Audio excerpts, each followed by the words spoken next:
के बारे में, ईवीएम के विरोध में था, क्योंकि सब जनता बोलती है, पूरे देश के नागरिक बोल रहे हैं कि ईवीएम से हमारे मत चोरी हो रही है। अपने नागरिक लोग कितनी बार बोल चुके हैं, लेकिन यहाँ का चुनाव आयोग, देश का चुनाव आयोग ठोस निर्णय नहीं ले रहे। उन्होंने देश के नागरिकों को और नागरिकों के मत को जैसे कूड़ा कचरा समझ रहे हैं, क्योंकि पहले जो बैलेट पेपर था उनको पता था कि अपना मत किस उम्मीदवार को दिया है, उसी उम्मीदवार को जा रहा है, उनको पता था। लेकिन आज वीवीपैट जो है उसके ज़रिए, वो वीवीपैट के ज़रिए दिखता तो है, लेकिन वो क्या बोलते हैं, किसको गया है ये संक्षिप्त लोगों के मन में है। और अभी तो चुनाव आयोग ने ये भी निर्णय लिया है कि वीवीपैट इसके बाद में निकाला जाएगा और चुनाव लिया जाएगा। यानी ये तो पूरी की पूरी अंधा कानून हो गया। यानी चुनाव आयोग ने बोल दिया कि अभी वीवीपैट भी निकाले जाएगा, तो फिर वो तो पता ही नहीं चलेगा कि किसको वोट गया। यानी अपने को जो पर्ची जो दिखती थी वो भी नहीं दिखेगी। तो अभी ये तो लोगों को एक प्रकार का क्या हो गया, थोपने वाली बात होगी लोगों के ऊपर कि सरकार, केंद्र सरकार, राज्य सरकार, चुनाव आयोग और न्याय व्यवस्था और चुनाव आयोग जो है, ये देश के जो सरकार, विषमतावादी जिस देश की सरकार है, उनके दबाव में आके काम कर रही है।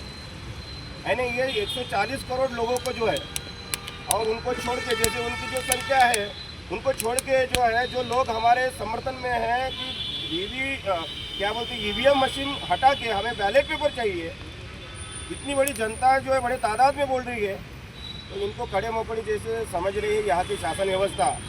देखिए, ये जनता आज आपको इतनी कम दिख रही है, लेकिन जिस दिन ये जनता जो है ना जाग जाएंगी, अभी तो जाग नहीं गई है, क्योंकि जिस दिन जागेगी उस दिन यहाँ पे जो आंदोलन है ये शांतिपूर्ण नहीं होगा।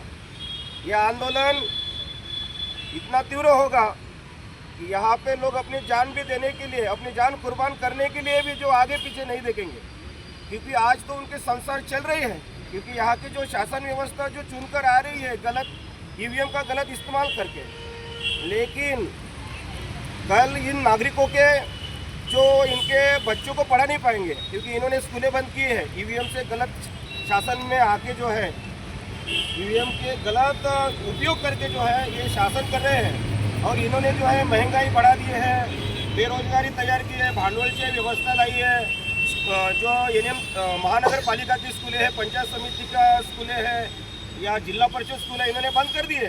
कल हमारे बच्चे नहीं पढ़ेंगे, कल पढ़ेंगे नहीं, तो यहाँ पे गुनहगारी बढ़ेंगी, और गुनहगारी बढ़ेंगी तो इस मानव समाज में अशांतता निर्माण होगी, लोग असुरक्षित रहेंगे, कोई भी महिला, कोई भी माँ बहन, कोई भी सुरक्षित नहीं रहेंगे, क्योंकि अनाड़ी अज्ञानी लोग तैयार होंगे।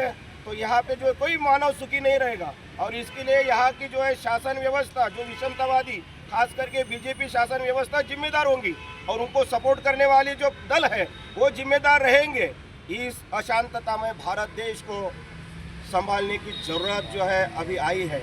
अगर आज के लोग कम अगर दिख रहे हैं, लेकिन कल लोग ईवीएम के अगेंस्ट में जान भी देंगे और जान भी लेंगे, और इसके लिए जिम्मेदार यहाँ की शासन व्यवस्था होगी, इतना ध्यान में रखो।